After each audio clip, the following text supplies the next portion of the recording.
மக்கள் நலனை பற்றி கவலைப்படாமல் பணத்தை மட்டுமே குறிக்கோளாக கொண்டு ஆட்சி செய்யும் பண்ணையாளர்களை அகற்றுவோம் என்று தவேக தலைவர் விஜய் சூளுரைத்துள்ளார். தவேக 2வது ஆண்டு விழா மாமல்லபுரம் அடுத்த பூஞ்சேரியில் நடைபெற்றது. இந்த விழாவில் பேசிய அக்கட்சியின் தலைவர் விஜய், இளைஞர்கள்தான் கடந்த காலங்களில் ஆட்சி மாற்றத்திற்கு காரணமாக இருந்தார்கள் என்று குறிப்பிட்டுள்ளார். மும்மொழி கொள்கை மற்றும் கல்வி நிதி விவகாரத்தில் திமுக மற்றும் பாஜக ஆகிய இரு கட்சிகளும் ஹேஷ்டாக் போட்டு விளையாடுவதாக அவர் குற்றம் சாட்டியுள்ளார். மும்மொழிக் கொள்கையை எதிர்ப்பதாக கூறி விஜய் எந்த மொழியையும் திணிக்கக்கூடாது என்று தெரிவித்துள்ளார். சாதாரண குடும்பத்திலிருந்து வந்தவங்க தான் பெருசா சாதிச்சிருக்கிறாங்க.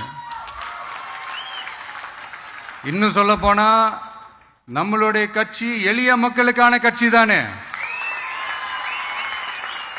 அப்படி இருக்கும்போது நம்மளுடைய கட்சி நிர்வாகிகளும் எளிய குடும்பத்தை சேர்ந்தவங்களா தான் இருப்பாங்க. நம்மளுடைய கட்சி ஒன்னும் பண்ணையாறுகளுக்கான கட்சி கிடையாதுல்ல.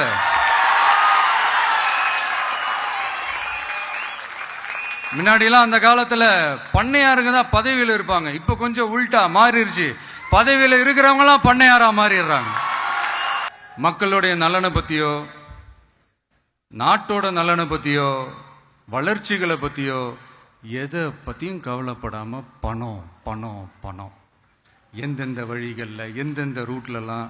இப்படிப்பட்ட இந்த மைண்ட் செட் உள்ள இந்த பண்ணையார்களை அரசியலை விட்டே அகற்றுவதுதான் நம்மளுடைய முதல் வேலை.